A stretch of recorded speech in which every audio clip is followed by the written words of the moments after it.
morning, good afternoon, and good evening to you all, and thank you for joining the 6th Global Symposium on Health Systems Research. My name is Marta Feletto, and I'm a Technical Officer with Alliance for Health Policy and Systems Research at WHO. We are pleased to host this satellite session in collaboration with UNICEF and Gavi, the Vaccine Alliance, and I have the pleasure of welcoming you all on behalf of this partnership. Next slide, please. We have two main objectives today. The first is to take stock of where we are in terms of embedding implementation research into local health systems. And we'll do this by hearing from the experiences of policymakers and researchers who have engaged with this approach across a range of different contexts. And the second objective is to think through how embedded implementation research could be scaled up, with a particular focus on how to apply it to improving immunization programs and systems. Next slide, please. Before hearing from and about the unique experiences and perspectives of our panelists, I'd like to start by giving you a brief introduction of how we have come to frame the embedded implementation research approach at the Alliance. Next. Only a decade ago, implementation research was a relatively new and somewhat neglected field. Interest has very much grown since, largely in recognition of the contribution that implementation research can make to maximizing the impact of health interventions, and more broadly to supporting the efforts of countries in developing learning health systems. Through each of the 4 key components that make up the embedded implementation research process. Next, please. The first component of the approach deals with learning and the way we learn. Learn and evolve in different ways. They do through using information and evidence. They do through innovation, and they learn through corrective actions. And implementation research has the potential to contribute to each of these learning dimensions. For instance, by generating crucial information about the constraints and bottlenecks that hinder the impact of health policies and programs. And this implementation research can be used to find and test strategies aimed at solving programmatic constraints or to inform broader actions to mitigate system barriers. Next slide. The second component is fundamental, and it involves deep and sustained collaboration between policymakers or program implementers and researchers. And this partnership serves as a platform to answer the questions that policymakers are grappling with. And it helps make research both locally relevant and highly applicable, because the process tends to result in more feasible recommendations that allow evidence to be integrated into policymaking. Next. The third component of the approach describes what the partnership between these two actors will look like in practice. It involves working together at each stage of the research process, starting from defining and prioritizing the research agenda, to identifying the most appropriate design and range of methods, to producing the research, and to applying the research findings. Capacity building is critical here and is often needed at every step through the process. As such, strengthening local capacity to conduct implementation research is important, and one of our speakers will talk about this a bit later. Next slide, please. And finally, embedded implementation research means having an inbuilt capacity to generate the knowledge that health systems need to constantly improve and perform. And ultimately, health outcomes will improve with strong learning health systems. In practice, this means developing, evaluating and scaling up innovative and locally tailored approaches and interventions. It means leveraging local and context-specific knowledge to identify and explain implementation barriers and find strategies to overcome them. And in converting this knowledge that is often tacit and implicit into systemic learning. Slide, please. All of this remains central to the Alliance for Health Policy System Research efforts and is reflected in the design and practice of several key initiatives, including the initiatives that we have been conducting in partnership with UNICEF and Gavi, and are highlighted in red here in the slide. We focus on immunization, I may just point you to an initiative that was launched in 2013. It was a decision-maker-led implementation research initiative supporting pilot initiatives on maternal child health research, including immunization research across 15 countries, 15 LMICs, and learning from this program has been captured in an upcoming special issue of Health Research Policy and Systems. We also have an embedded implementation research initiative launched in Ethiopia in 2018, which has successfully supported 10 implementation research projects on immunization in the country. The special supplement of the Ethiopia Journal of Health Development is under development and will showcase the findings. And finally, an implementation research initiative to strengthen data systems for immunization coverage and equity launched in 2020 has supported 5 implementation research projects across Uganda and Indonesia, and are currently being implemented in Nigeria. We'll be hearing about some of the learnings from these initiatives from our speakers today. Next slide, please. During today's session, we'll start with some perspectives from decision makers. We'll then hear from a range of researchers who have conducted implementation research in different contexts. And finally, we'll hear from a funder and more of a global perspective and agenda for implementation research and learning in the context of immunization programs. We will then bring all of these voices together in a panel discussion to reflect on the implications for scaling up implementation research in the context of immunization programs and health system strengthening. Next, please. Without further ado, I'd like to invite our first speaker. Dr. Zelalem is currently the Director for Reproductive, Maternal, Newborn, Child, Adolescent, Youth Health and Nutrition at the Federal Ministry of Health, Ethiopia. Previously, she was an assistant professor at the Department of Pediatrics and Child Health at the University of Gondar, where she also served as clinical director for the University Comprehensive Specialized Hospital. Dr. Zelalem will speak to the significance of implementation research in promoting cultures and practices of learning in the health system.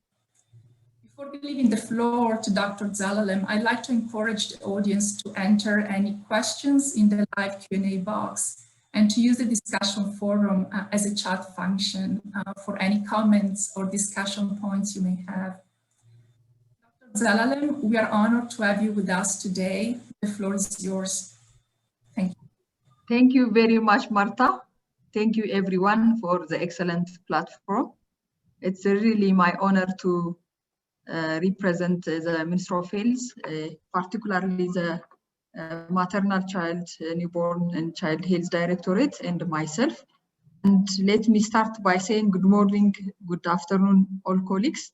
And I would like to also recognize the presence of colleagues from University of Gondar, all partners and donors contributing for routine immunization program and for the realization of EPI implementation research in Ethiopia.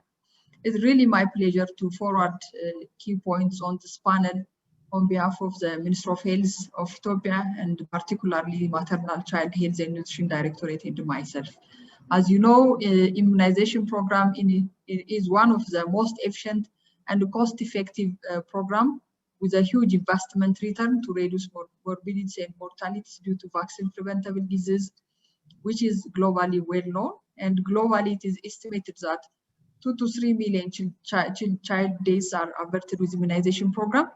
I can be blessed that Ethiopia achieved the MDG number 4 target 3 years earlier than the set period, with significant contributions and dramatic increase in immunization coverage in the country. I can say in my country, Ethiopia, immunization program was commenced since 1980, which is like 4 decades, and with 6 different antigen. Now we reach to 12 antigen. Now we are also working very hard to make it 13, including the most recent, the global pandemic, the COVID-19 vaccination. So currently, Ministry of Health is one of the way. The Ministry of Health is one of the way to endorse the next 5-year health sector transformation plan number 2, that gives the priority to enhance informed decision making and innovations, including immunization program. The government of Ethiopia also gives due attention for immunization program with a high commitment, including new vaccines introduction, data quality improvement, reaching all eligible children, every child through reaching every child approach.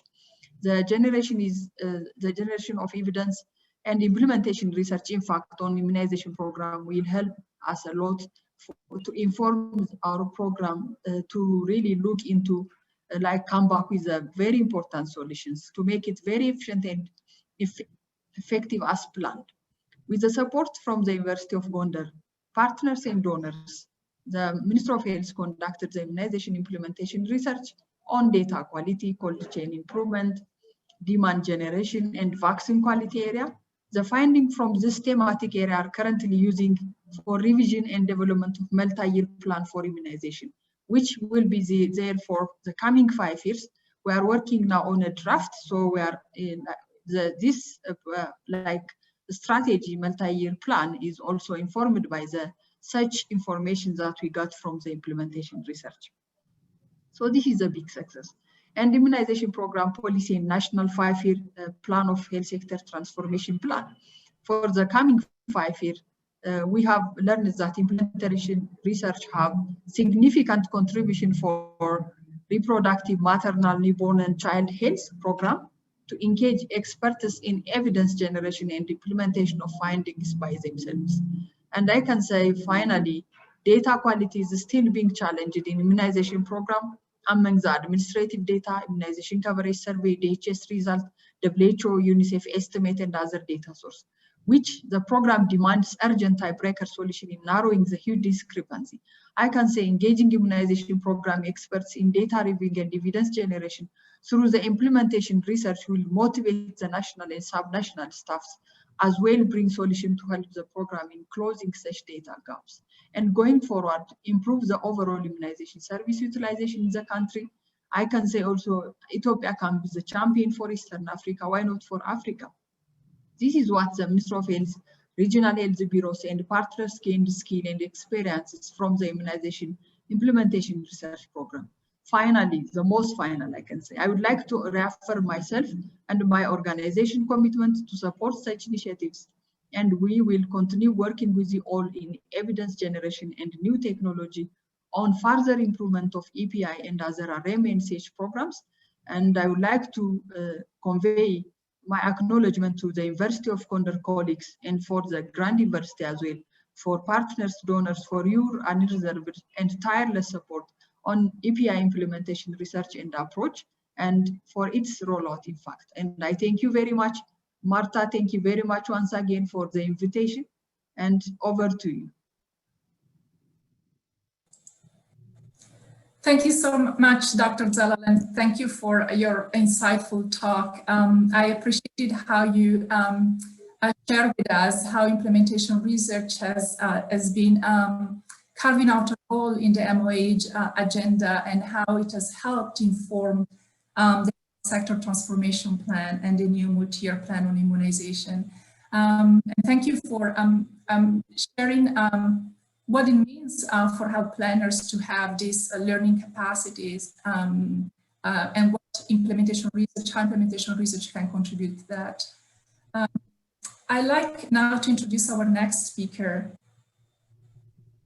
Dr. Zaim is currently a technical advisor at the Ministry of National Health Services Regulation and Coordination API program in Pakistan. Across his career, he has served as a Deputy Chief of Party and Senior Technical Advisor at the John Hopkins Bloomberg School of Public Health, as part of the Director at White Ribbon Alliance Pakistan, and Health Communication Advisor at the National Program for Family Planning and Primary Health Care in Islamabad. Dr. Zaim will speak to how implementation research can be harnessed to improve health programs and how policymakers, researchers, collaborations can help develop learning capacities within health systems. Dr. Zaim, we're honored to have you with us today. The floor is yours.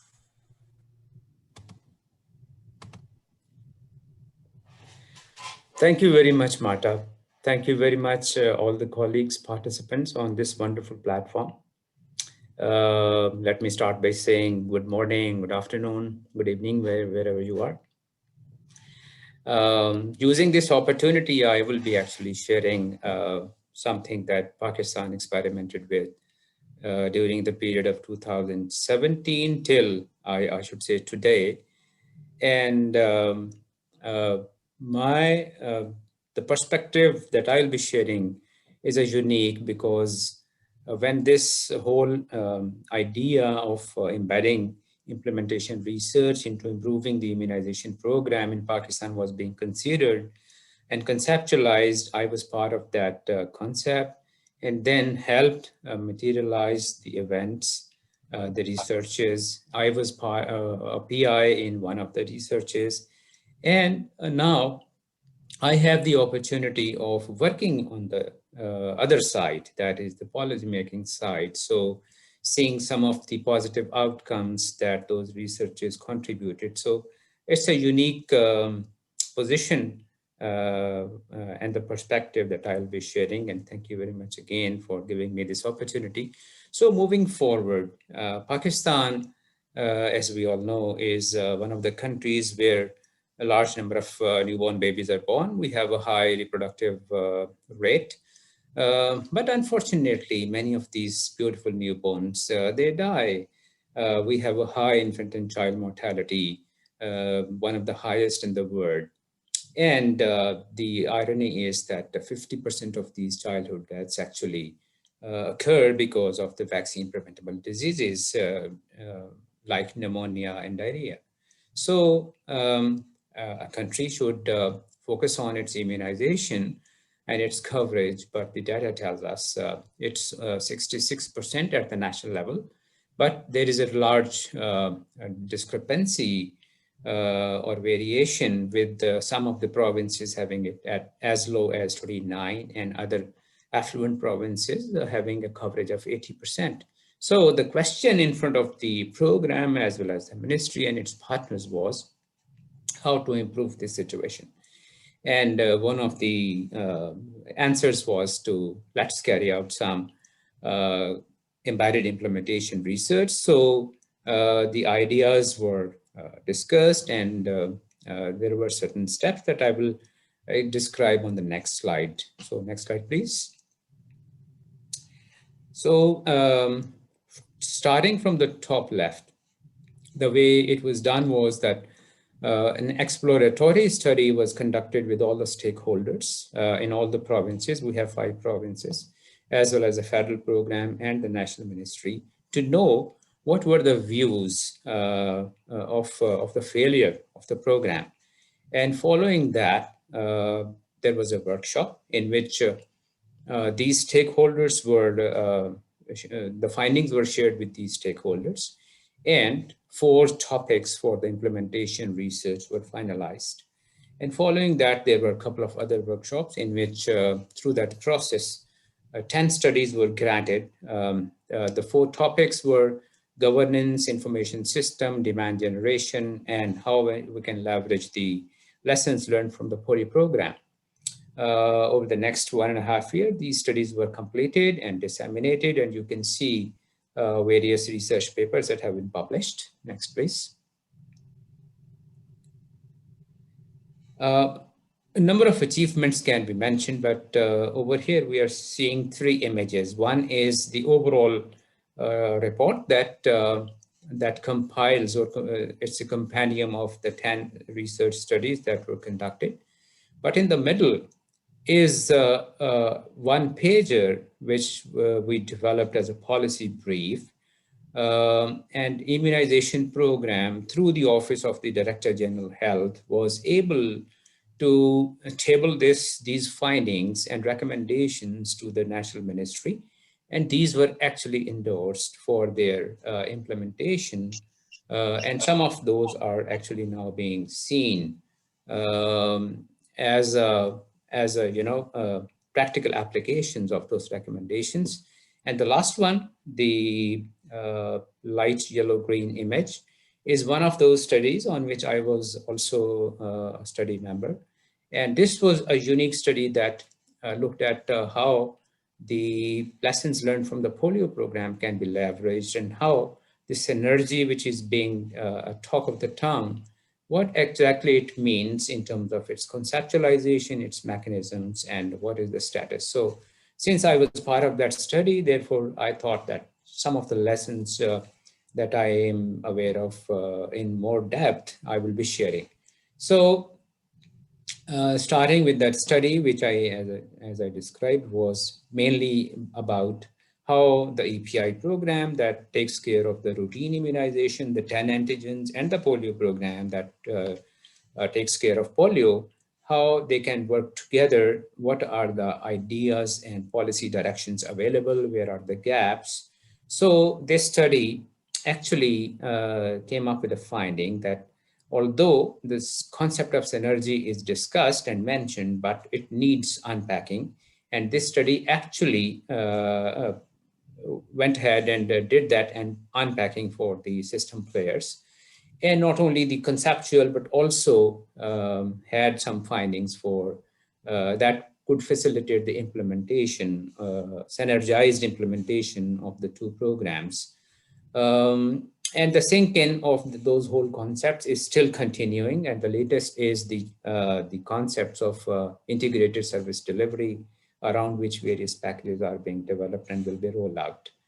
But I also want to talk about the benefits of this co-production in which the researchers as well as the policymakers, they were together working on the ideas and working on the studies. So the researchers came to know what are the real world realities or reasons because of which their high class research is sometimes not utilized by the policy.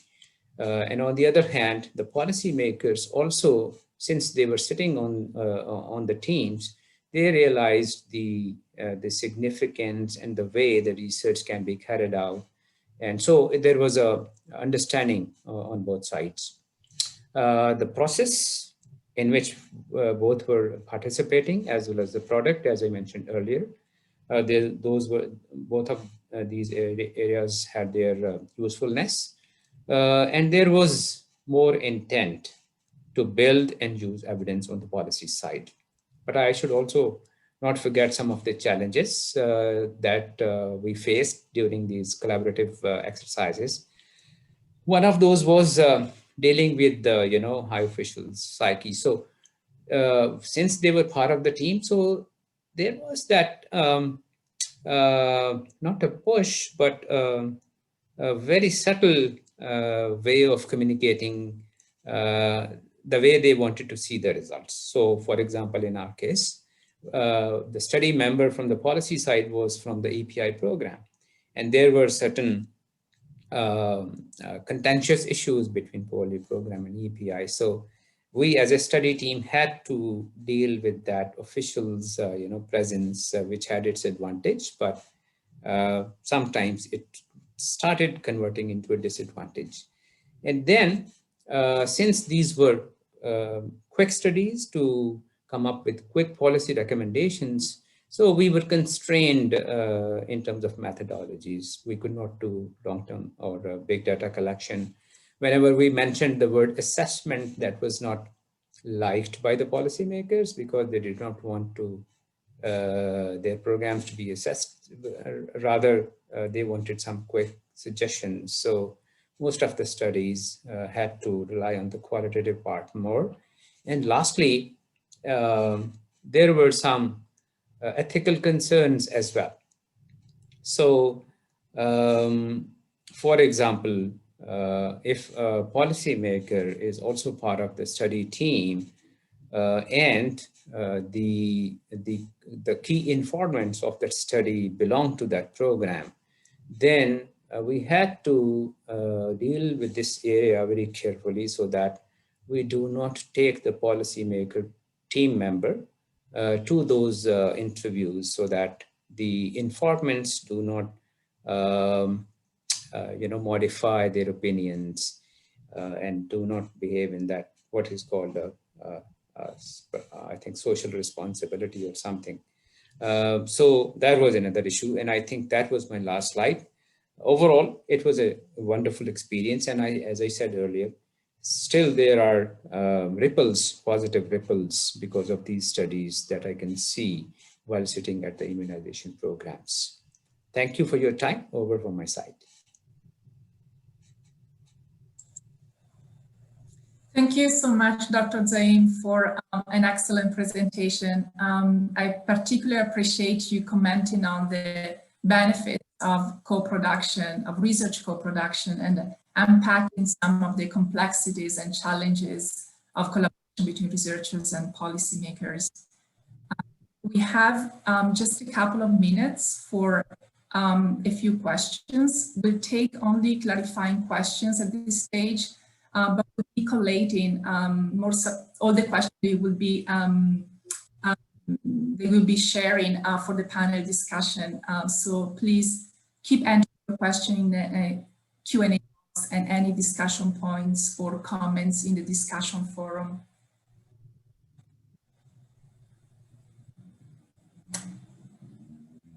I have a question for Dr. Zelalem, coming from the audience. What is so well in the case of the Ministry of Health in Ethiopia and the University of Gondar in the efforts to help bridge the policy gap?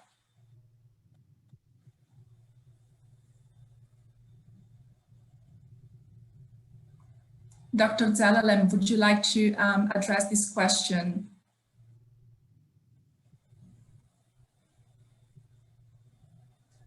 Thank you very much, Martha. Can you please pardon the question? There was some interruption. Yes. What has worked so well in the case of the MOH in Ethiopia and the University of Gondar to help bridge the research policy gap? Very good. This is a wonderful question, in fact. We are partnering with the University of Gondar team, the Ministry of Health, and we nominate trainees on this implementation science from the Federal Ministry of Health, basically from the API team and from the Regional Health Bureau, those focal points for the API. So there was an intense training and capacity building for this team. And finally, they come back with a synthesis report. So that report, in fact, jointly worked with the University of Gondar team. That final result has been disseminated, and then that is also communicated at the ministry and the Regional Health Bureau as well. So that's why we use this policy information for the strategy and policy change. That's why we use this informations and evidences to really leverage our document, basically for the current document that we are revising, the comprehensive multi-year plan for immunization for the coming 5 years. And additionally, this is a great year, 2020 is the end for most of the strategies, including the health sector transformation plan for 5 years. So that's the golden time. We use this opportunity to make this implementation evidence to inform the HSTP as a ministry, and also to inform the strategy and plan for us, particularly for API. So I can say this is a timely implementation science and research for us to get well informed where to go and how to go. So I would like to thank again for the question and for the task that we have worked jointly with, partnering with the University of Gondar. In fact, not only for University of Gondar, but also the UNICEF colleagues, WHO colleagues, and the Gavi colleagues as well. This is jointly worked out, and I can say government is taking care of this one. Thank you very much, Martha. Over. Thank you so much, Dr. Zalem. Thank you again. I think our time is over for the first session, so I will thank you, Dr. Zalem and Dr. Zaim, for your contributions. I look forward to continuing the conversation later in the panel discussion. Now I hand over to my colleague, Dr. Alissa Sharkey. She's a senior health specialist with the Implementation Research and Delivery Science Unit at UNICEF New York, and she's a member of the Secretariat for the Equity Reference Group for Immunization. Next slide, please. Alissa, over to you. Thank you. Thank you so much, Marta.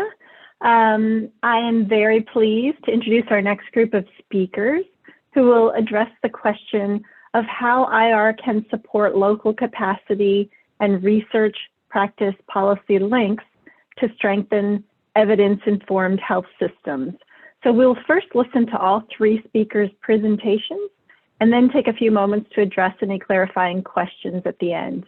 More substantive questions will be addressed in the final panel of this session.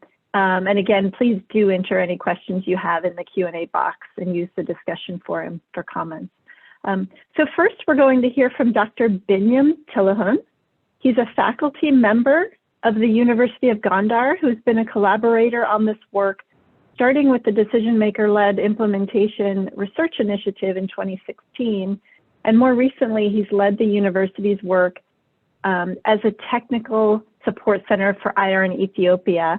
That was done in partnership with Dr. Meseret and the Federal Ministry of Health, as she just described. His presentation is titled Experiences of Building Country Capacity for Implementation Research on Immunization. So now we will go to Dr. Binyam's presentation.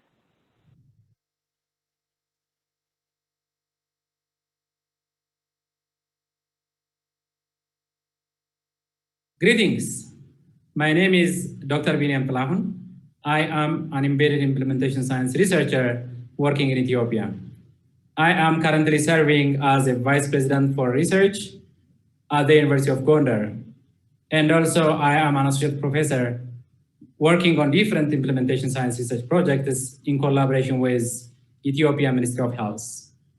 Today I want to talk to you about capacity building from my experience working on implementation science research for the last decade. To have a strong local health system, we need to have a learning health system.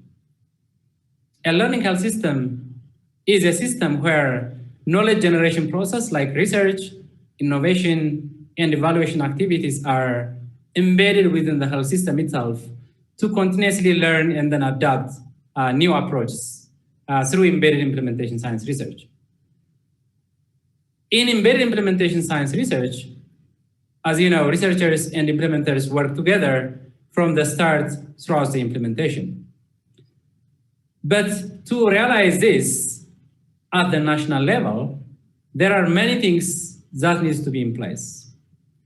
The major one is the health system leadership that needs to show a high level commitment to research and learning. Having a national research policy in place is also the way to do this. Additionally, it needs to be underpinned with also a dedicated resource so that research can be done properly. More importantly, capacitating the staff should be also a major work. What is the best way to build implementation research capacity at different levels? As you know, implementation science is a highly interdisciplinary nature and draws on a range of methods. That's why it requires advanced set of research skill sets. At the individual level, we can build technical skills through training, curriculum integration, through small projects, that is a method, and mentoring and hands-on support. Taken together, those activities, it can help build a cohort of embedded implementation researchers like myself. At At the institutional level, the focus needs to be developing strategic implementation research thinking. What that means is that we are using the approach to solve day-to-day health system challenges, while at the same time establishing structures that continuously build individual capacity. This involves a long-term vision and sustained investment. At the University of Gondar, we have been working on different implementation science research works for the last 5 years in collaboration with the Ethiopian Ministry of Health and also mainly with the support of the Alliance. First, we started as a grantee, but now we are officially recognized as a technical support center on implementation science research for immunization, as well as for compassionate and respectful care services. Our work involves supporting both decision makers and junior staffs in a range of ways, including training and also other hands-on assistance. So far, we have been able to build the capacity of more than 100 health system experts, of which more than half of them were decision makers.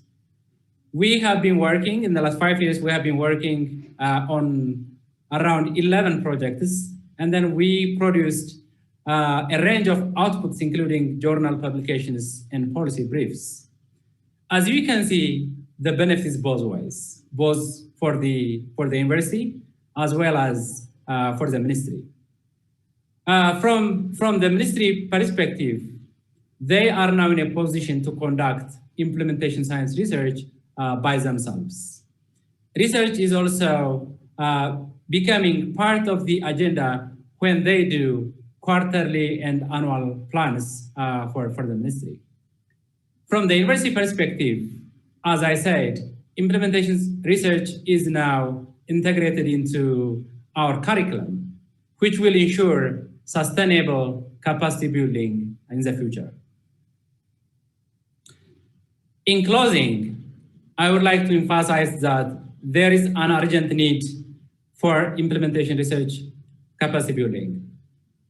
As an embedded researcher living in the remote northwestern part of Ethiopia and spending most of my time with frontline health workers, I have witnessed that embedding implementation science research in the day-to-day practice is a way to strengthen local health system.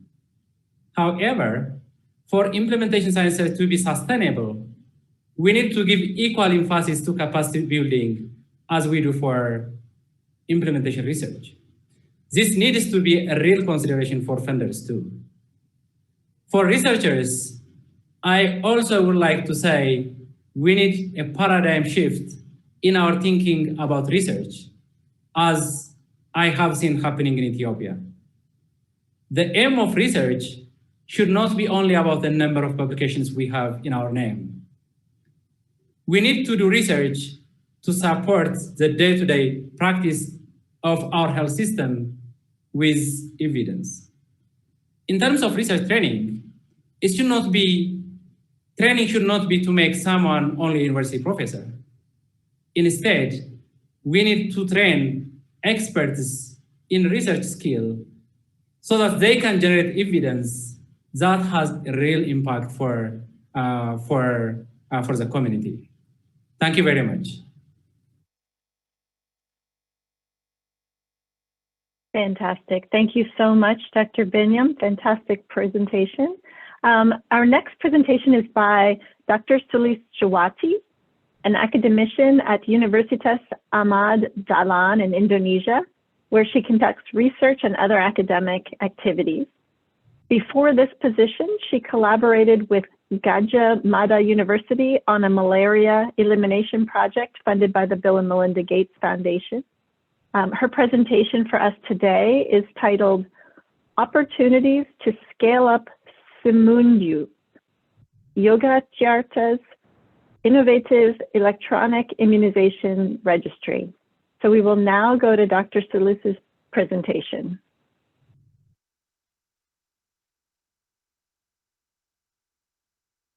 My name is Dr. Sulistyawati, and I work within the Department of Public Health at Universitas Ahmad Dahlan in Indonesia. I'd like to share the learning that came from an evaluation I led on Simundo, which is Indonesia's first and currently its only electronic immunization registry.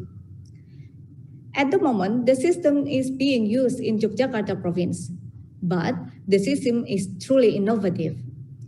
So, part of the reason for this implementation research project is to inform its potential scale-up in other parts of the countries. Indonesia is a vast country, made up of 1,000 islands, which is an impact on delivering service like school and hospital, as well as on the overall success of key public programs. For example, there is a huge diversity in immunization rate in Indonesia, from below to 20% in Aceh and to above 90% coverage in Bali. Indonesia's decentralized system means that substantial resources and responsibilities are devolved to province. This has been quite a positive reform, especially in terms of fostering regional development, but has also come with some challenges such as service fragmentation. Perhaps more importantly, for what I'm talking about today, the level of regional authority provided by the decentralization process has created a space for really exciting local level innovation. Poor data is a major obstacle to improving immunization programs in Indonesia, including expanding access in equitable way. Strengthening immunization data quality is therefore critical. For this, a robust electronic immunization registry is really important. Typically, countries use a system known as DHIS2, which aggregates data routinely collected from public health facilities and provide district health manager with the information required to make decisions about service delivery. What is different about the system that I evaluated called Simundo is that it captures the immunization history of individual children, which make it possible to follow them through their vaccination schedule and enable health workers to identify children due for vaccination and those who might have missed one of the vaccination. And the great thing about Simundo is that it has been designed to link with DHIS2. The focus on integrating these two information systems is important because it means that Simundo can generate output that fit into DHIS2. So there is no need to enter data twice to satisfy regular Ministry of Health reporting. This type of functionality is a recent development and certainly not common in low and middle income countries. Simundo is relatively new and has so far been implemented in only one province, Yogyakarta. So I was keen to understand what was behind its early successes. Through a collaboration with officers from the provincial health team who are directly involved in implementing the system, we explore what worked and why it worked. We also uncovered some of the implementation barriers and other challenges related to running of the system in particular context. The idea is to use this learning to inform potential scale-up of the system in other parts of Indonesia. The national government has already identified the system as innovative, so documenting its implementation journey comes at a good time. I want to give you a bit of background in Simundo's origin. The system was built back in 2014 by the Yogyakarta Health Office. Using their own provincial funding and with no other resources, an offline system was developed. In 2015, Simundo was rolled out in 3 districts and 1 city, although during this phase, data entry still had to be done at a central location.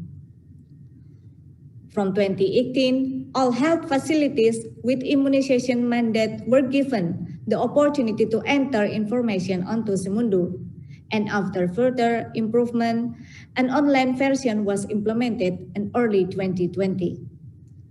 This allows data to be updated and reflected in real time. But as I said earlier, the real value of the system is not only that it generates a real-time picture of what is going on in the province, but that it links to DHIS2, meaning there is no need to enter the same data twice, and that it allows the monitoring of vaccination coverage by cohort, in addition to other variables such as vaccine, age, or geographical area. All of this supports evidence-based decision-making. And it allows decision at the service delivery level as well as at district and higher levels to be made much more quickly. We use multi-method approach for this study with a desk study of relevant document to begin with. This was followed by a structured survey completed by staff who entered data on immunization service at all levels, including public and private providers. Finally, we conducted key informant interviews with the managerial section of the Provincial Health Office. This work generated 3 critical lessons regarding implementing this type of electronic immunization registry. The first point is that the iterative process used to design the system was absolutely vital. In other words, the process of designing, then testing, then refining and testing again before rolling out the entire province was key part of its success because it was truly responsive to user testing and driven from bottom up. Secondly, the system was built in a highly sustainable way. No external financing was used for this. What is more, because the system is integrated with DHIS2 and there is no need to enter data twice, there are real incentive to use the system. It is also unlikely to be replaced by something else. Linked to all of this, Simundo is open source, so if other provinces are interested to use it, they can set up a profile at a relatively low cost. And thirdly, the enabling environment created by managers was an important part of overcoming issues such as technical capacity gaps. Good management helped make this immunization registry possible. This gives the project momentum and encourage facility staff to engage, stay committed, help each other, and keep the system up to date. Some staff even reported entering data from their homes showing a real commitment. Of course, this has implications for scale up because the same sort of personalities and workplace support may not exist in other provinces. So this is something to be kept in mind. What specific recommendation can the different actors in health system take from all of this? Well, for policymakers at the national level, the message is clear. There is a definite scope to roll this out in other parts of the country. However, scale up of Simundo should be done carefully and incrementally. Mapping of readiness and developing a roadmap is essential to this process. For policymakers at the provincial level, there is a real need to focus on developing managerial and leadership capacity. Everyone, from managers to midwife, needs to be invested in the system for it to work. And finally, for researchers, one of the things that was useful about using implementation research approach is the strong collaboration that I had with policymakers throughout. As we share the finding with stakeholders and brainstorm its implication, we realized that for this to be scaled up, there is probably a need for future research to show the effectiveness, both in terms of expanding coverage and addressing equity issues. This will help further make the case for using this system in other parts of Indonesia. One idea might to be implemented simultaneously in a region that has particularly low immunization coverage region to show how individual level immunization data can help refine targeting priorities to more effectively reach unimmunized children. Thank you very much.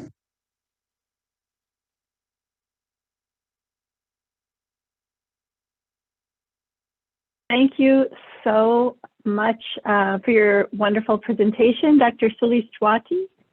It sounds like an incredible system to improve data use and evidence-based programming in Indonesia.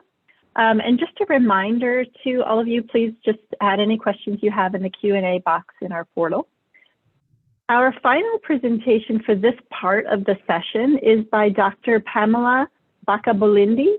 She's a Ugandan medical doctor and research fellow at the Makerere University School of Public Health. Dr. Bakabolindi was the coordinator on implementation research to assess the use of community health workers in improvement of data quality, coverage, and equity of immunization services in Mayuge District, Uganda. So now we will go to Dr. Bakabolindi's presentation. I'm Dr. Pamela Bakabolindi, based at the Makerere University School of Public Health in Uganda.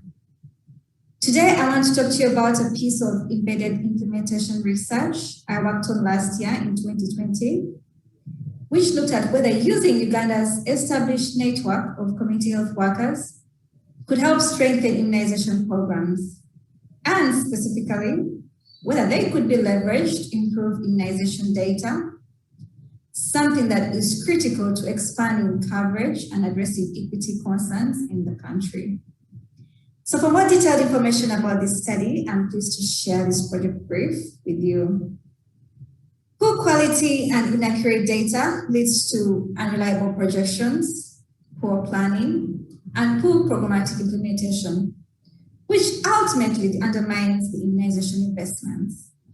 In Uganda, administrative data often overestimates coverage, leading to outbreaks where coverage was initially assumed to be high.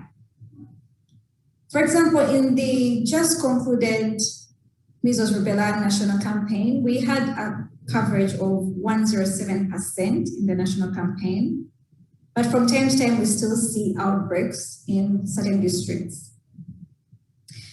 But there's also another problem with data coming from population-based surveys where national averages may hide large differences in poor performing districts. This has major implications for equity goals. The fact that targets are based on the number of babies born in health facilities, even though we know that a large number of births happen in the community and go unregistered, is another major problem that we face. Solving these data gaps are key concerns for the policymakers at the Ministry of Health expanded program for immunization. And at the same time, we have evidence from reviews that have been done that have highlighted that the low involvement of community health workers in the mobilization of eligible children has actually contributed to the low coverage and equity that we see. So in search of these problems and to get solutions, I collaborated with the Ministry of Health officials to design and implement a study to determine whether community health workers could be deployed to obtain accurate target population, as well as to trace and link and immunize children to points of immunization services. The research we did had two parts. The first part explored the feasibility of leveraging community health workers in this way, which was through a process evaluation. In other words, could they generate good quality population data through the house-to-house visits? The second part tested the effectiveness in terms of increasing coverage and equity of using community health workers to track children who had dropped out or never joined the immunization program and linking them to points of immunization services. For this, we used a cluster randomized trial with two arms in which 5 health facilities were randomized into groups. The study arm, which included 3 health facilities, received a package of interventions that included the house-to-house registration of children eligible for immunization, monthly data audit meetings, as well as tracking and linking unimmunized children to points of immunization services. The other 2 facilities served as our control group and only received the house-to-house registration component. This study was conducted in a poorly performing sub-county in Mayiga district in eastern Uganda. From the results, a lot of rich and useful evidence about how community health workers could support our immunization programs through strengthening the quality of data and use was generated. The results provided insights into the unique experience of community health workers and the reasons why certain households are reluctant to include their children in vaccination programs, including what drives decisions to drop out. 2 particular results are worth highlighting. First, it is indeed feasible to use community health workers to obtain accurate data for eligible population through the house-to-house registration. And it is indeed feasible to trace and link defaulted children to immunization services. Their trusted status in the community provides great reception for these community health workers. Second, the part of the intervention that was particularly critical was the regular data audit meetings. These regular review meetings brought together community health workers and health facility staff once a month to review the information that community health workers had gathered. And this also allowed for creation of lists of unimmunized children who are meant to be tracked and linked to immunization services. These simple spaces where data could be put to use had a significant impact on increasing coverage and equity in this sub-county. As I mentioned before, this study used an implementation research approach. This means that a team of researchers from Makerere University worked closely with the Ministry of Health officials to answer the specific questions they were asking. Previously, we had also observed the day-to-day implementation challenges that may arise from the interventions we were testing. In this sense, the research has the opportunity to be very action-oriented, feeding into national programs and district plans that have real impact. Through discussion with the stakeholders at the different levels of the health system, a number of key recommendations came out of this work. Number 1, a national program of house-to-house registration to determine a true target population is not cost-effective in the large parts of Uganda. However, this exercise could be used in our hard-to-reach areas, such as the forest reserves, the islands, the mountainous areas, as a way to address the inequities. Tracking unimmunized children and linking them to services actually worked. With this in mind, measures to include house-to-house defaulter tracking by community health workers into the health facility annual work plan should be considered.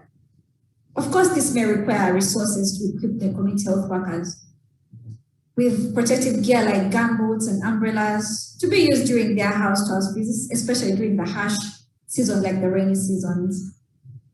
As I mentioned before, a key component of this tracking and linking was holding the monthly data audit meetings that made use of the data that was gathered. These meetings may be used as a space to help refine sensitization efforts. Again, this should also be included in our annual work plans to ensure that the process does in fact happen on a regular basis. So following from the experience, the Mayiga District Health team are so keen to take this forward and have resolved to include this in their intervention, in these interventions in their annual work plans in the 2021-2022, where the planning and budgeting will begin later in the year. So in closing, I'd like to mention the value of this research in terms of adding to the knowledge base around engaging community health workers in the immunization efforts more broadly. Many countries, particularly in East Africa, are deploying community health workers in this way, and this is becoming a common phenomenon. Therefore, understanding what works and what doesn't work is really an important part of developing effective strategies. Thank you very much for your time. I encourage you to have a look at the more detailed brief for more information on this research. Thank you.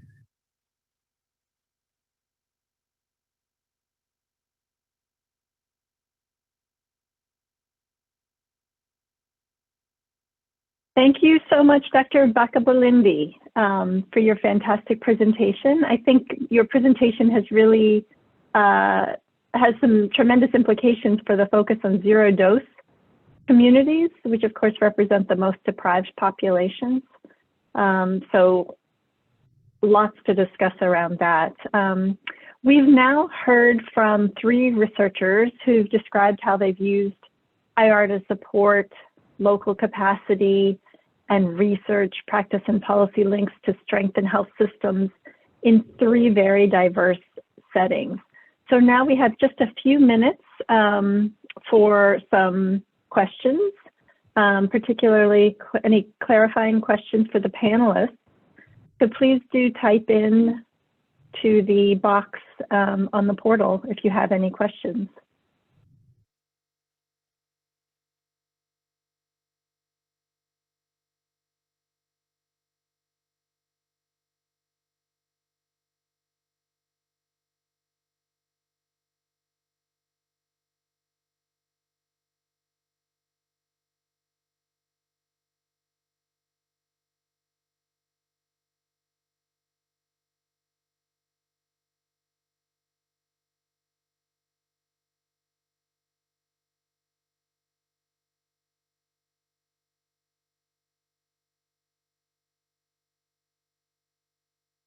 I'm not seeing any questions yet. Okay, perhaps we can then move on, and please do just feel free to add as you have your questions. There might be a slight delay on the portal. So I'll turn over now then to my colleague, Dr. Kabir Sheikh. He's a policy advisor at the Alliance. And he's someone who's made significant contributions to building the field of health policy and systems research. Kabir, over to you for the final part of our session today.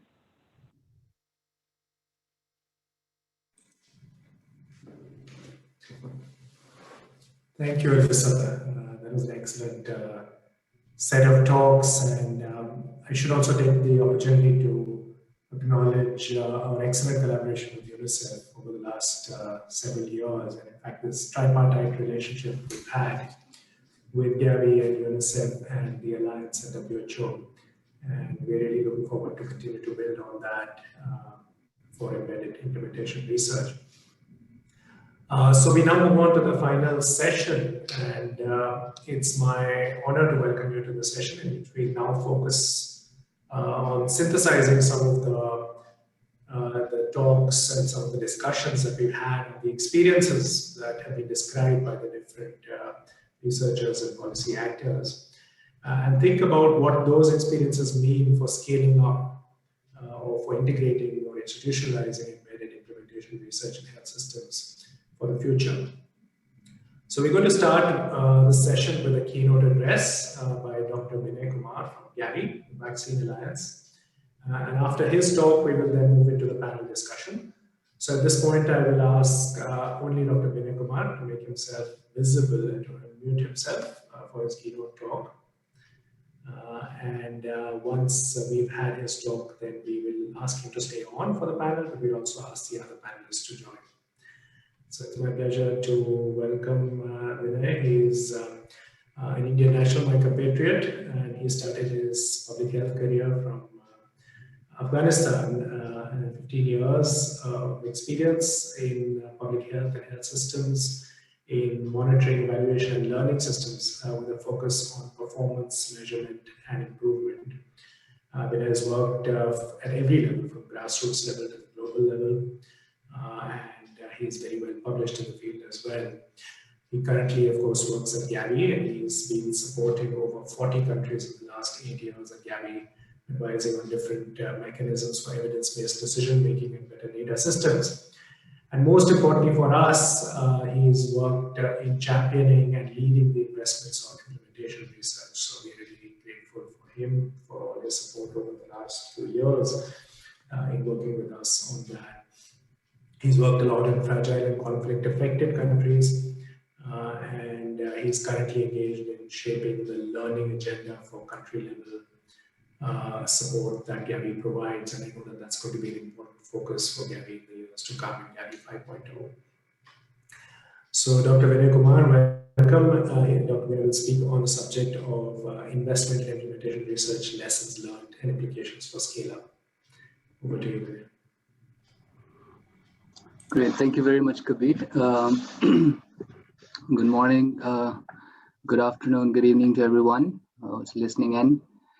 I would like to first start off by thanking all the other speakers that have talked about their experiences in implementation research as researchers, and from our representatives from the respective governments also on how those research findings have found their place in the policy decisions and help the decision makers to drive the program improvements.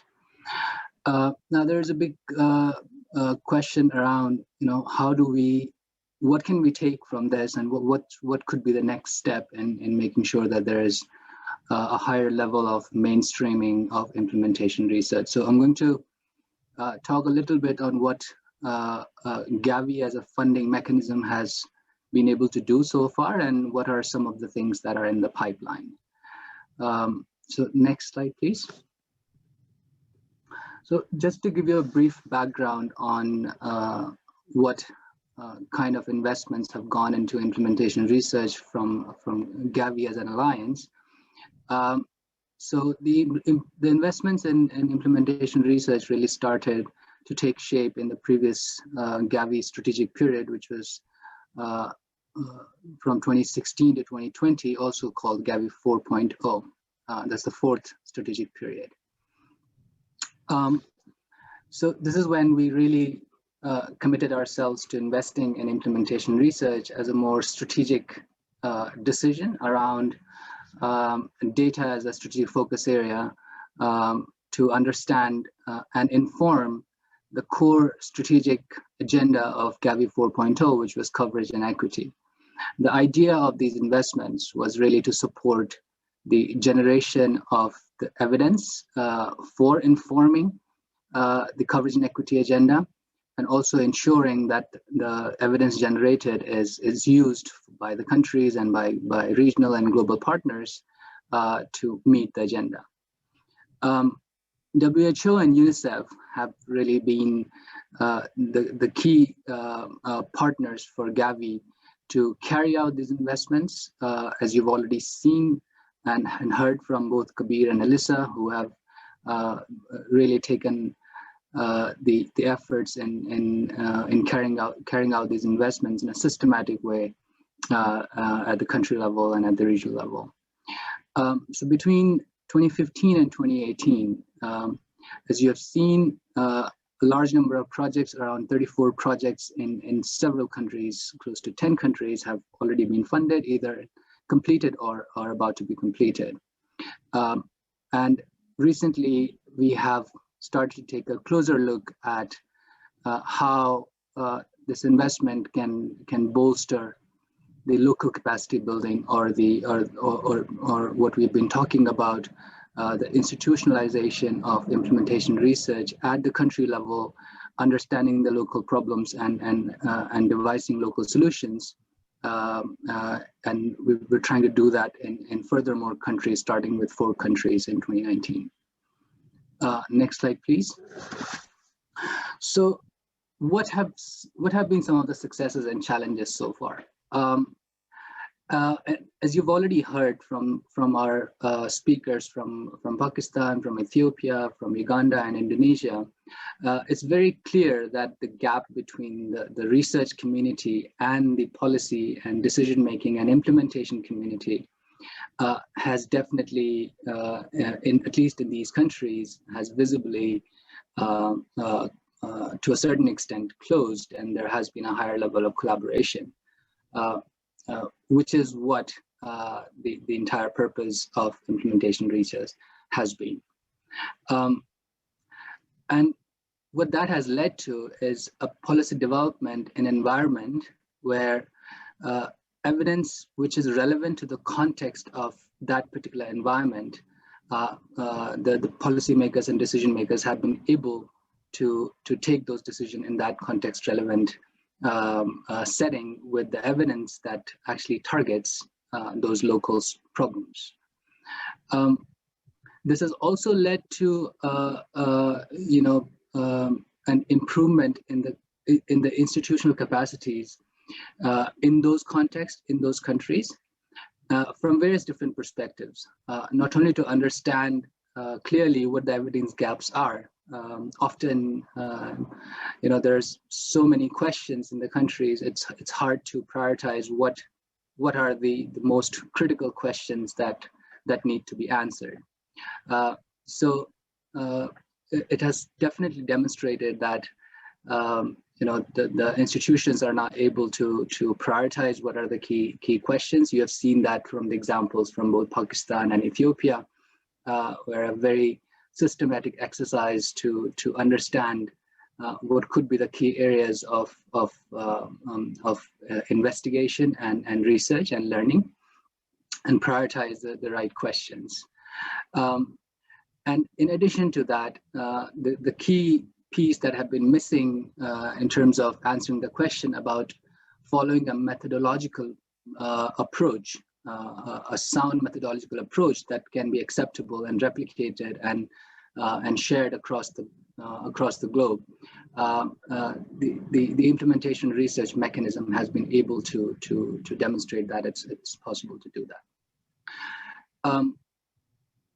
Now, given that the investments is spread across so many countries, I think it also allowed a shared learning mechanism, both at global level and regional level, where countries can learn from each other.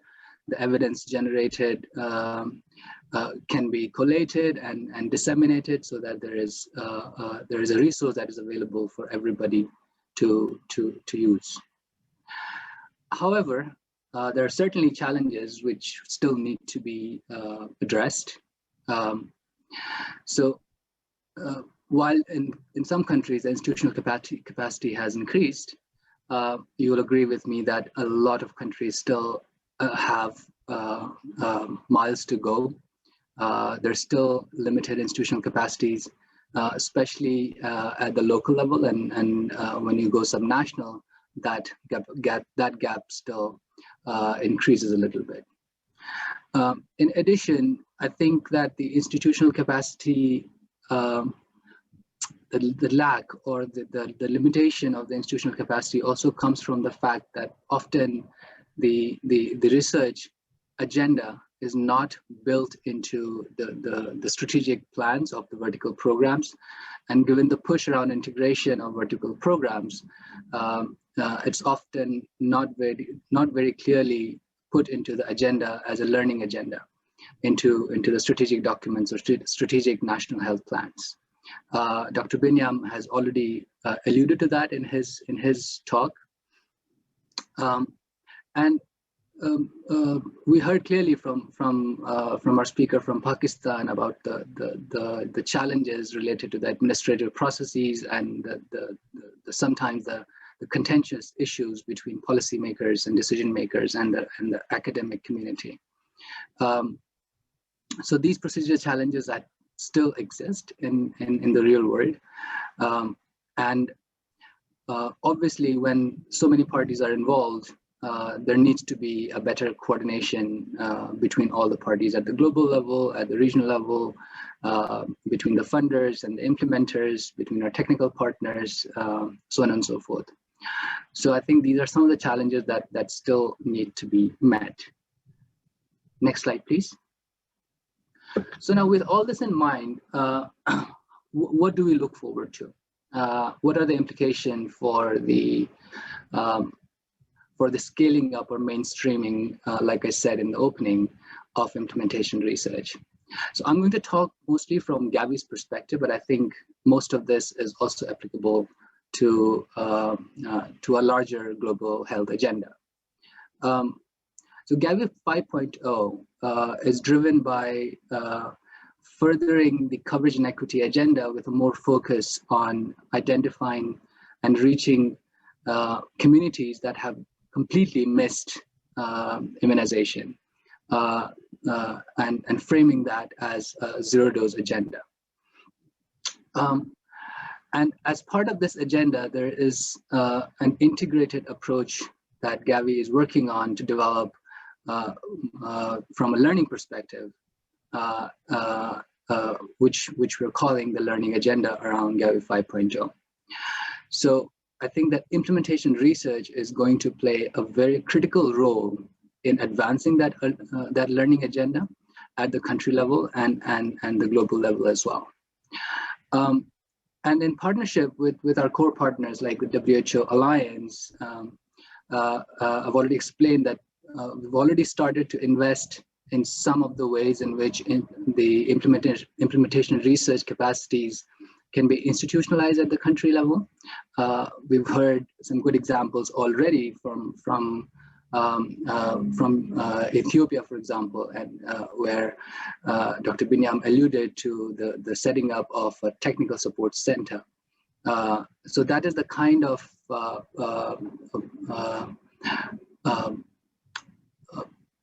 progress, I would say, we want to make in filling this gap in the capacities at the country level.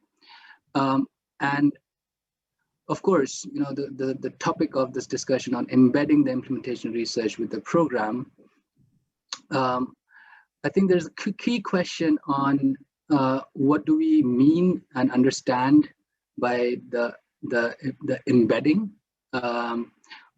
Is it at the strategy level? Is it at the program level? The closing the gap between the academic and the implementer. So I think that these are some of the ways in which we want to make sure that the key challenges that we saw can be addressed. Gavi is fully committed to advancing the learning agenda and taking a step forward and not limiting the research agenda around just monitoring the performance of the countries, but also ensuring that you know, research and learning plays a key role in actually answering the key questions at the country level. And as I said about the zero-dose agenda, it is very clear that in the continuum of the program cycle, without having a model which clearly lays out how you know, learning agenda fits at various steps of program implementation, it will be very difficult to prioritize where the implementation research investments can go. So I think one of the key ways or implication for scaling up and mainstreaming of implementation research is going to be identifying what are those key entry points where the alignment between the implementation research mechanism as a way of learning needs to happen in the programmatic cycle.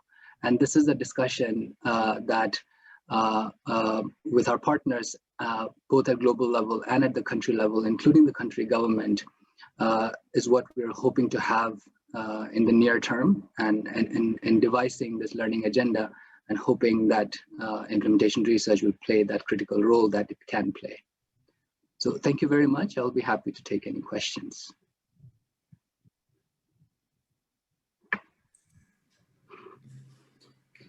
Thank you very much, Vinay. And I'm sure there will be questions. I think that there was a lot in that presentation. Thank you, first of all, of course, for your support for the agenda and very strongly voiced. But I'm sure there'll be questions as well. I certainly have one. But I'm going to keep it in abeyance for the panel, and we'll give you a little breather. and we will invite questions for all the panelists at this point. So let me at this point now welcome all the other speakers to join Dr. Vinay Kumar for the panel discussion. Vinay, please feel free to keep your video on for now. And I'll also welcome Dr. Zelalem, Dr. Zaim, Dr. Suli, Dr. Binyam, and Dr. Bakabulindi. I suggest that all of you switch on your videos at this point so that everybody can see that you're on the panel. And you can unmute yourself when I direct a question to you.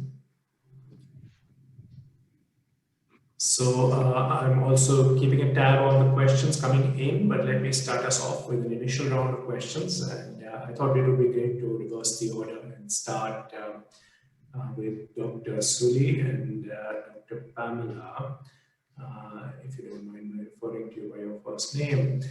Dr. Sulistyawati, let me go to you first. The question is really around, you described the process of, and your experience of working with policymakers and working with the health systems to undertake implementation research. But from my experience in working in a lot of global South countries, including my own in India, our researchers are not well trained to necessarily as well trained to deal with applied research questions and to work closely with health systems actors and to understand their problems and their needs.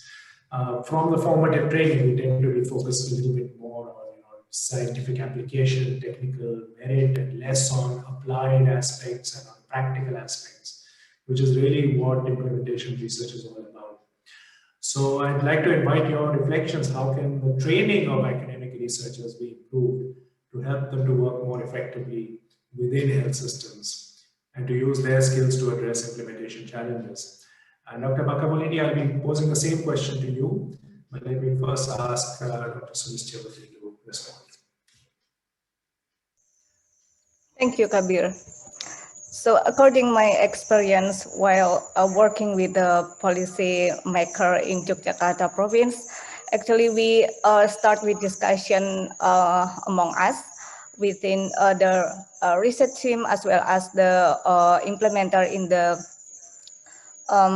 provincial health office to conduct implementation research about the immunization registry in this province. So I want to highlight that we delivered on the first meeting that the goal of the research is to scale up of their innovation, which is in this case the immunization registry.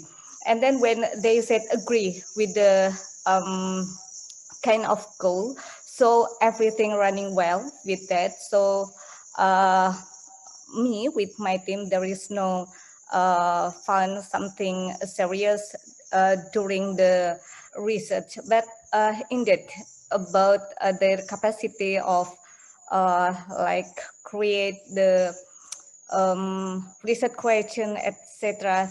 Maybe they have no capacity to do that. So it's why we're working together between researcher and implementer. Thank you, Kabir.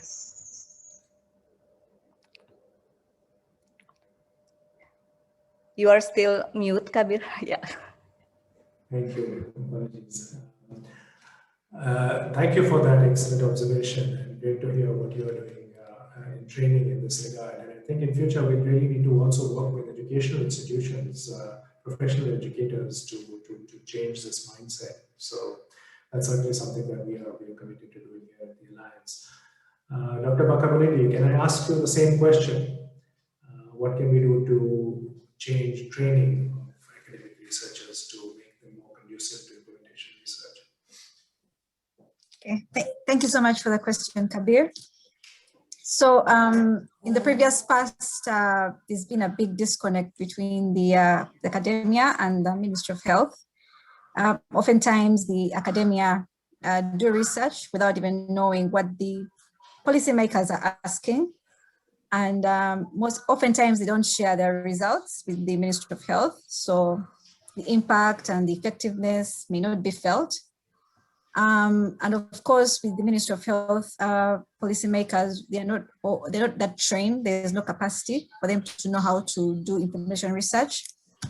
So one of my recommendations going forward is that we need to be intentional, we need to be purposeful, integrating Ministry of Health policymakers and the academia in doing the implementation research. And as the previous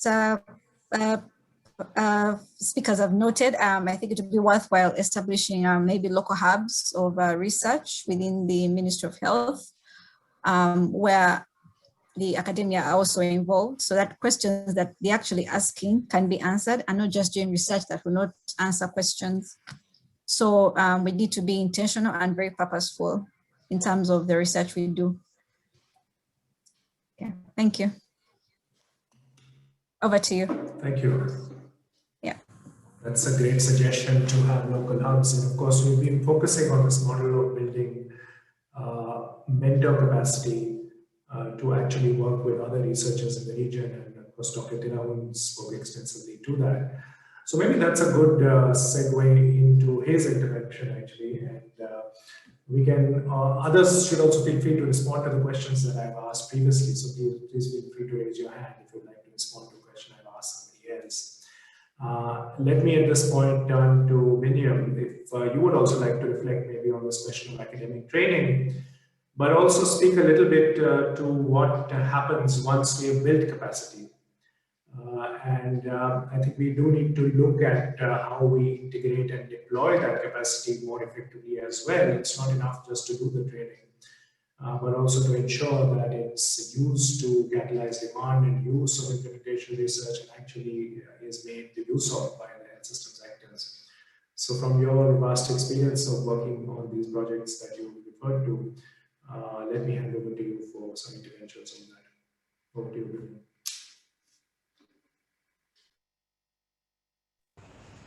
Thank you so much, Kabir. So yeah, as you said, when you have capacity, like once we have the capacity for implementation research at the national level, like the big benefit is that, for example, if you see the current practice, whenever there are challenges, there are some solutions which are going to happen. So most of those kind of solutions are like standard practices we are doing right now. For example, if you see like in case of vaccination, for example, if you say there is this challenge, maybe like the people there might say, let's have a review meeting or let's discuss this issue. So like those kind of approaches are the normal approaches which we are going through. But when we have capacity for research, and especially this kind of embedded implementation science research, we can see that like the staff and also the policymakers who are working there, they will think in terms of generating evidence so that we can have like a new kind of touch on the solution we are proposing. So if we have that kind of mindset set up, then as Binay was saying previously, like the system which is running, like it can be immunization or other programs, we can have that learning health system where whenever there are like challenges, the health system can say, okay, let's identify, let's study this, why this is happening, and then we can implement that solution. So most of the time, the solution we are going to propose, it might not be some fundamental change on the standard. Sometimes like solutions that bring a massive change in a program are like some kind of tweaking or changing something. It will have a massive effect on the health system effectiveness. So it's not only making the health system effective, but sometimes it can be also like cost effective. And instead of like inviting for everyone like to call a meeting and then say, let's have a solution for this, then we can have some evidence and then we can make that evidence informed. So overall, I think once we have capacity, my general suggestion is that once we have capacity, we can have like the staffs, the policymakers, we can have people who think in terms of like having evidence-informed decision-making. And then if we have that, then we can build that learning health system as Binay was presenting on the new strategy, once we have that learning health system, like building strong local health system and then making cost effective, I think that will be the way. And yeah, that will be very helpful to have the strong health system we all envision at the lower level in the local settings. Thank you so much. Back to you, Kabir.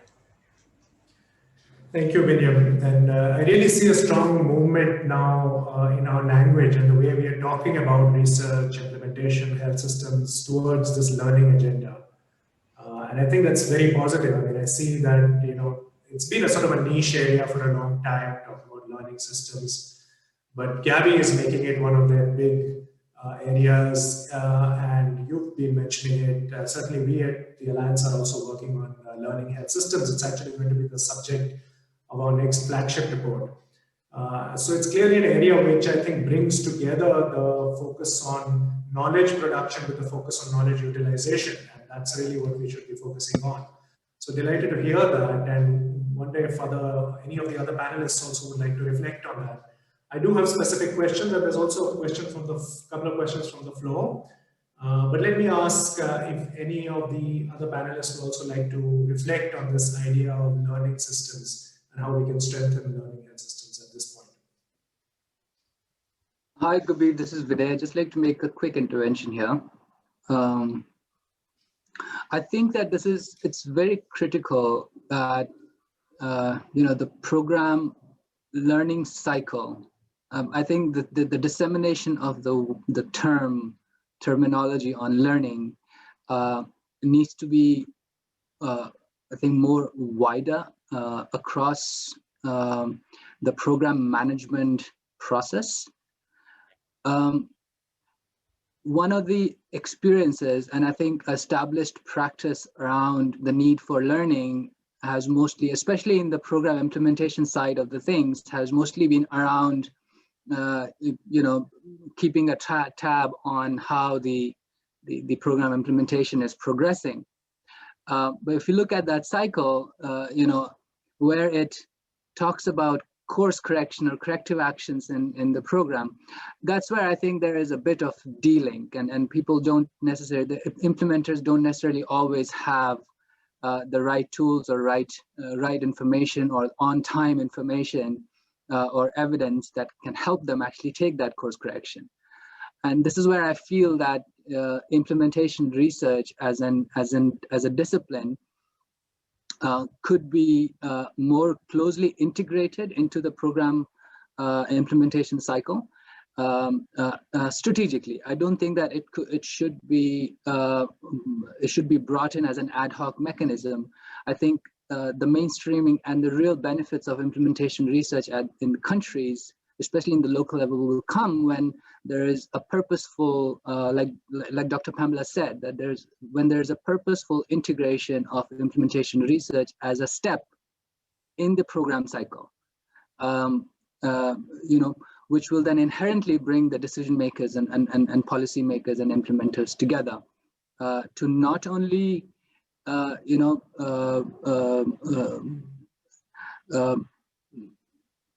understand and you know, prioritize the key challenges and questions, but also you know, move away from this notion of research being just for the purpose of research. And Dr. Binyam said that it should not be just for the purpose of publishing papers. You know, the idea is that it should be able to feed back into the program. So how do you create that feedback loop? That to me is I think if the governments can make and implementers and global community can make that push towards actually integrating the discipline in the program cycle, I think that could move that needle. In addition, the methodological challenges around implementation research, I think that's also something that needs to be looked at. And how much robustness is good enough for an evidence to be generated. Because often people, you know, academicians, they box themselves into very rigorous scientific methods, which often limit the possibility of quickly and generate context-specific information evidence.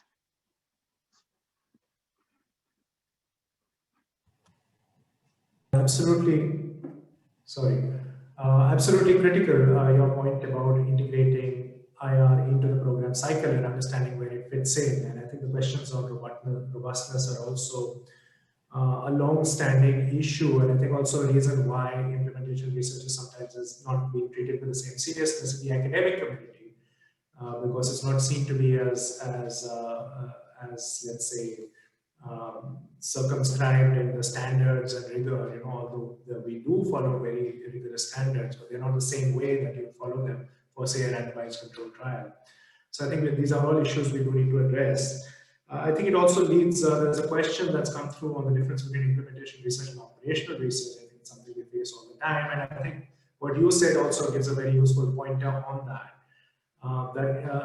Operational research has been traditionally more about monitoring and making sure you're on the right track and ensuring performance, whereas implementation research also allows a second loop of learning in which you actually go back to question some fundamental assumptions around how the system works, whether your policies are actually on track, and whether your objectives should be altered altogether. So I don't want to get into a whole discussion on methodology at this point, but I think that does give us a helpful pointer on that. So that's a nice entry point as well into the question that another question that's come through, and that's targeted to Dr. Zaim. And that's from Deborah Jackson, who used to be with UNICEF. And thanks, Deborah, for joining us today. And actually, I'm going to build on your question a little bit, Deborah, because I know that Dr. Zaim has been involved in the collaboration that UNICEF and the Alliance were involved in a few years ago. And we are both curious now to learn what happens after the whole cycle of implementation research projects concludes.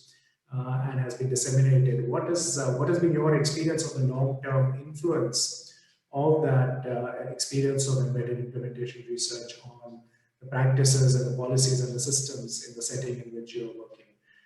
Dr. Zaid, over to you. Thank you very much, Kabir, and thank you to all the participants and the speakers. I'll actually start from the discussion that was just taking place about the process, and then it'll tie to the question that has been asked, because I think what happens once the evidence is available, we know from the discipline of policy development that there are certain frameworks and that we can apply, and so we know certain things. But while working in this implementation project, and thanks to UNICEF and WHO and Alliance for that facilitation, my learning was that all of us are learning. As you also said, Dr. Kabir, that implementation research versus operation research, these are kind of subtle differences, and one needs to really hone on one to really understand. So the way the process was done was that the partners supported the program, as well as the ministry was, positive towards learning from the evidence.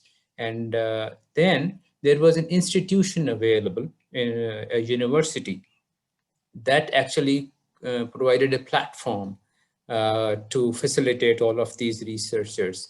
And I think moving forward, we can institutionalize this process in Pakistan as well as other countries by involving those universities and introducing, for example, the university that I'm talking about does not have a module or a course on implementation research. So moving forward, that can be one nice idea, that partners support this, but we have some academic understanding on a long-term way to improve the process. So that was about the process. And now to the specific question, thanks to Deborah, what happens afterwards? Again, I would refer to what we know from the policy discipline. In order for any evidence to actually become a foundation for some decisions, not only the evidence needs to be strong, but there has to be some process of communicating in a language that a policy understands. And then we need to have certain people, the framework calls them actors, who are ready to absorb that evidence and ready to convert it into some policy decisions. So luckily, in the context of the study that I was involved, these contextually positive factors were there. Although there were some challenges as well. So for example, we were trying to build on the lessons learned from the polio, but in 2018 and onwards, the number of polio cases started rising again in Pakistan. So that became kind of, an issue that would be always discussed in the discussions, and the major, learning would be kind of sometime go to the backseat. But overall, during this context, what happened was that even in the context of a high number of polio cases, it was realized that these are coming from those communities who are underserved, and they don't just want a polio drop, they also want other services. So the integration of services, which was the kind of recommendation from our study, that came to the light. So I'm talking about now the content of the policy as well as the context of the policy. And we also had certain good actors by chance during this time who were who had a good understanding of the concepts like universal health coverage. I'm talking about a Minister of Health or a Director General of Health. So that environment helped us position the evidence and facilitate the conversion of the evidence into policy. But I think it's like a cyclical process. We will enter into the understanding of integrated services. We will implement some of those things. We will have another implementation questions that we will have to, look for the answers, and then go through that research process and come to another phase, which will be kind of a build-up on the first phase, but still a stage where we will be moving towards our ultimate goal of improved health among the larger communities. So that's how it has been happening. And I think it should happen in the coming times as well. Over from my side. Thank you very much, Dr. Zaid, and we look forward to continuing to engage with you in that strengthening effort. I know it's not a overnight change that can happen. I think we have to take steps, and we have to work together to really bring about that institutionalization of research that we're talking about. So we hope to continue that relationship very much. Note to check in if Dr. Naseret is still online. I'm sure she has a very busy schedule, but Binyam, would you be able to advise us if she's still online? Or? No, she's not online. I think she had a connection challenge. She just texted me now. Yeah. Okay. Well, we still managed to have an excellent intervention from her. Let's see if she joins. If she does, we have a question for her. But otherwise, let me then see if there are any other inputs coming in. We still have some time. I don't see any more questions, but maybe it's a good time to pose another question to Vinay and also ask him to give any of his comments on the discussions we've had so far. And Vinay, I know we've been focused on this issue. I mean, the whole implementation research and embedded implementation research ethos has focused on working on the priorities that are important for implementers and the very locally generated priorities. And then on the other hand, we also have globally recognized research priorities that we need to address, like for example, the zero dose issues and the equity issues that you mentioned, which are recognized through global data sets and which don't necessarily sometimes always align with local priorities. So in terms of what we can do more to align this global understanding of the problems and the focus of implementation research, which is very much on local implementation issues. Maybe you could reflect a little bit on what we can do to reconcile that more and also a little bit on how we can feed some of the knowledge coming through from local level up to the global level. We traditionally always focused on the knowledge going the other way. But would you have some thoughts on that? And maybe also some closing remarks. And then I'll also ask my colleague Elisa to come in, closing observations after that. Did I go on? Great, thank you, Kabir. I think those are really critical questions. I guess, you know, like any other, I myself see myself as belonging to the research community myself, and this question on, you know, what's globally relevant versus what's locally relevant. I think it often I don't necessarily see too many too many differences between those two. Yes, you know, when you dive into the details and swim into the deep waters of program implementation, you'll find issues which are very contextually unique to a particular context. Maybe in Pakistan and in Indonesia and Uganda, there are specific problems. You know, like if gumboots are preventing children from getting immunized, that's a real shame. You know, and but the question is, you know, should we answer a question around whether lack of gumboots is preventing children from immunizing only in Uganda, or are there other countries where similar problems exist?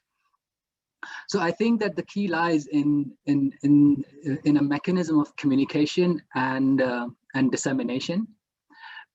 Implementation research as a discipline, I feel that is still often confused with the overall overall research as a discipline.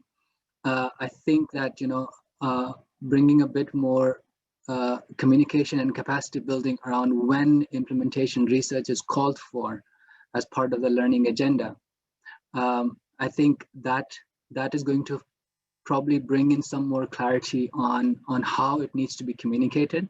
You know, obviously, you know, the way one would communicate a clinical trial is not very it's not same as how you would communicate maybe finding, you know, how well the implementation of EIR has gone in Indonesia.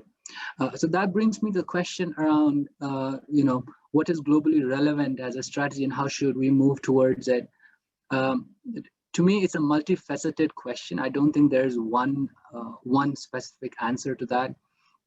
You know, while we are progressing, we are thinking about innovations, and we're thinking about how do we make sure that, you know, innovations find their place and can be scaled up in the right places, right time, as fast as possible.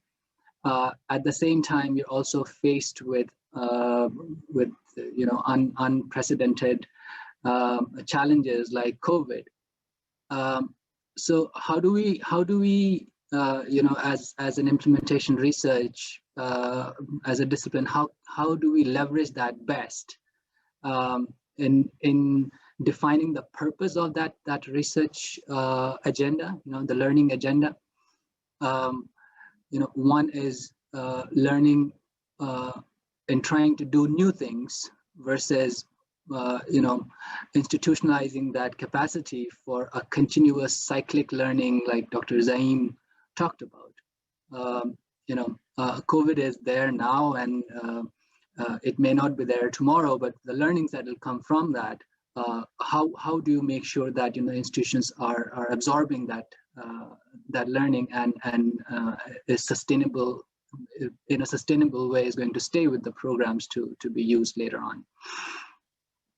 From Gavi's perspective, I think that's very broad, but from Gavi's perspective, I think you know, in terms of driving the agenda, the 5-year cycles that Gavi have in terms of strategic periods, I think that is a way for Gavi to kind of communicate what is it that we want to focus on, what we have learned from the previous strategic period, and what do we, as a global community, think needs to be prioritized in terms of advancing immunization as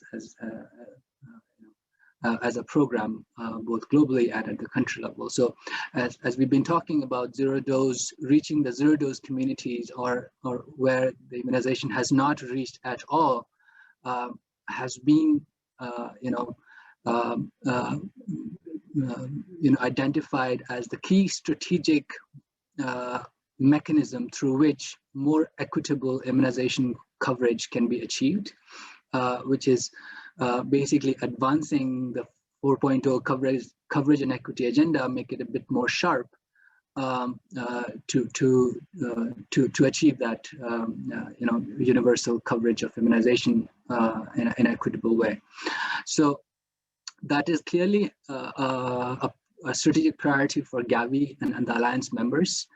So I think that, but to achieve that, the countries will need to also think about that and prioritize that through various, Gavi guidance, as well as their own, strategic planning process. And I feel that this is the right time for countries to be able to identify the contextually relevant questions that they have in their own countries. What are the bottlenecks in reaching the zero dose children? Why are there zero dose children? Do we know how many zero dose children are there? So there are these different levels of questions, and as a country program and as an institution, if implementation research as a discipline can help them to hone down or zero down to the right questions and priority questions, and devise a mechanism of answering those and improving those in a cyclical way, I think that could probably bridge that gap between the global priority and the local priority and bring a bit of alignment. And obviously, 5 years down the line, we don't know what the priority, what the strategic priority may look like, but I think at least we have a visibility for next 5 years. Now, your second question was about how do we operationalize that, right? So for me, I think that Gavi is, like I said before, we are working on developing a learning agenda and a learning strategy. Implementation research is going to be a critical component of that overall learning agenda. And like you said before, you're also working on the learning health systems. So I think that our counterparts from the countries can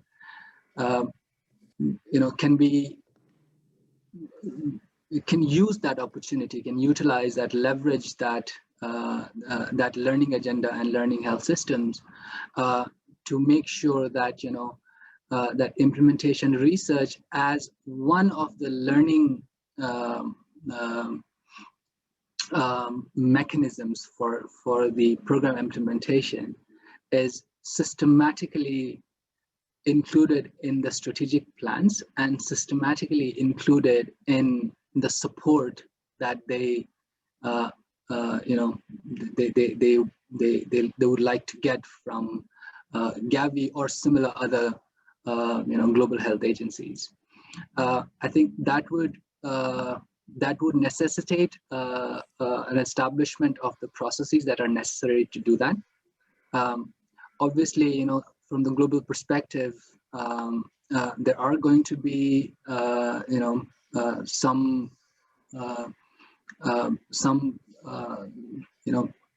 I don't want to say experimentation, but in an effort to operationalize and see how well a learning agenda can be implemented at the country level at a much broader scale. There's going to be effort to that, and I think that the country counterparts can keep an eye to how those developments take place in the next few months, I would say.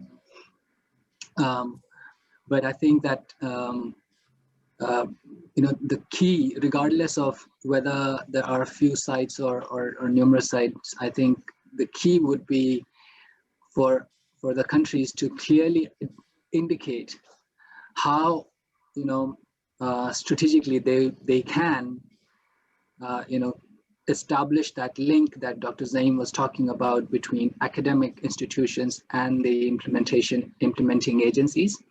How can they complement and supplement each other, and put that forth for for the support that is required for that. Yeah, I think at the moment, I think that's where we are at. Thank you. Yeah. Thank you.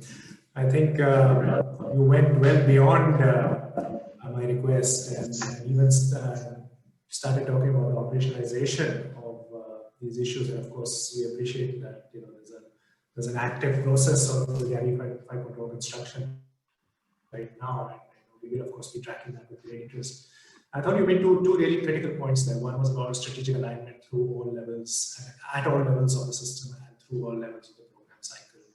And the other was about communication and how we might need to find more effective ways of communicating research findings, both up and down the program and the health system, as well as across it. And I think that's something that we haven't really touched on in this seminar today, but I think it would make a really interesting further point of discussion, because that's really how learning spreads, through effective communication. We have the research publications, but we now need to think about different ways, more and more innovative ways of disseminating our findings. So I see we are almost at time, and I'm just going to ask Alyssa Sharkey to come in if she would like to have any closing observations on the very rich discussions we've had on this panel, and then I'll close the panel shortly after her observations. Alyssa, over to you. Great, thank you so much, Kabir. I've really enjoyed this conversation, and I think the speakers today have raised some of the issues, the reasons that we really are promoting an implementation research approach within UNICEF and our programs, and also trying to build capacity in a more systematic way to try to just help everyone that's involved with programs in countries to think that evidence generation is actually their business too. It's not just the business of researchers. And so I think the conversation has been really interesting and fantastic. Also, I think people have raised the challenges, and these are certainly challenges that we're dealing with too. Even what language do we use? What makes sense, to people if they think just research is for researchers, and how do we operationalize this? I think Vinay raised some really interesting points, and we're grappling with these things as well.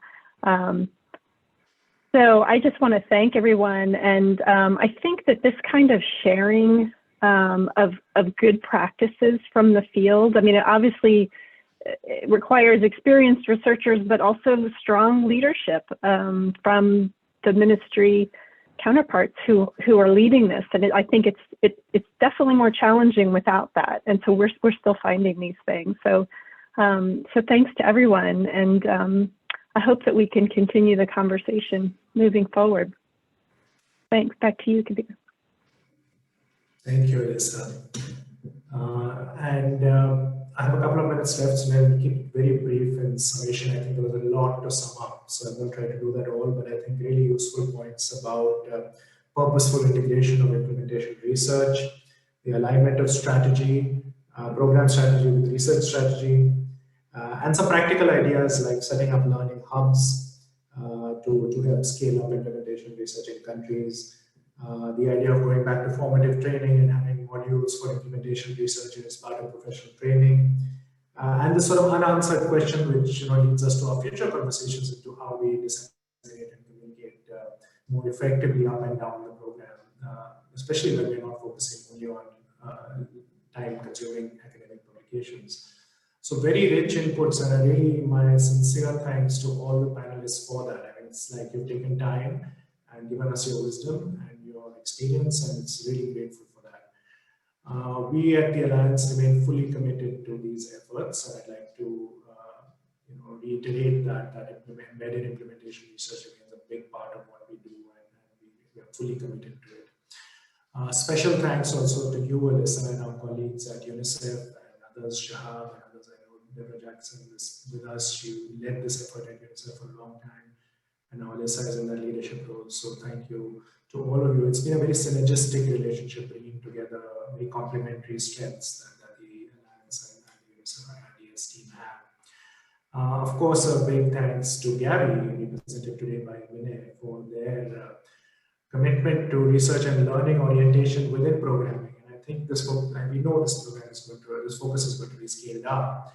But it's also really, Gabby is really showing us the way and showing the way to other global health funders in committing to integrating this learning and research focus as part of delivery of their programs. And I think there's something to be said for other global health funders as well, in terms of what they could maybe take away from that. I think a big, of course, thanks as always to my colleagues and many of whom have been working behind the scenes, Marta Filetto, of course, but also Abraham Hassan, Jeff Knezovic, others who have been working behind the scenes. Marta has, of course, been working tirelessly, leading our work on embedded implementation research. And she's also been the one to bring this panel session together. So big thanks to her. To all the participants in the session, thank you for all the excellent questions and the engagement. Within the constraints of this new format, it's something we're getting used to, the virtual exchanges. And also acknowledging that this is part of the still ongoing Global Health Systems Research Symposium. So please do continue to attend all the sessions. And the phase 3 has recently been announced, so do make your presence felt in phase 3 as well. Enjoy the rest of the symposium and have a wonderful day. Thank you to everyone. Bye-bye.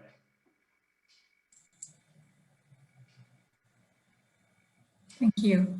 Thank you so much. Thank you very much. Thank you. Goodbye. Thank you, everyone. Thank you. Bye.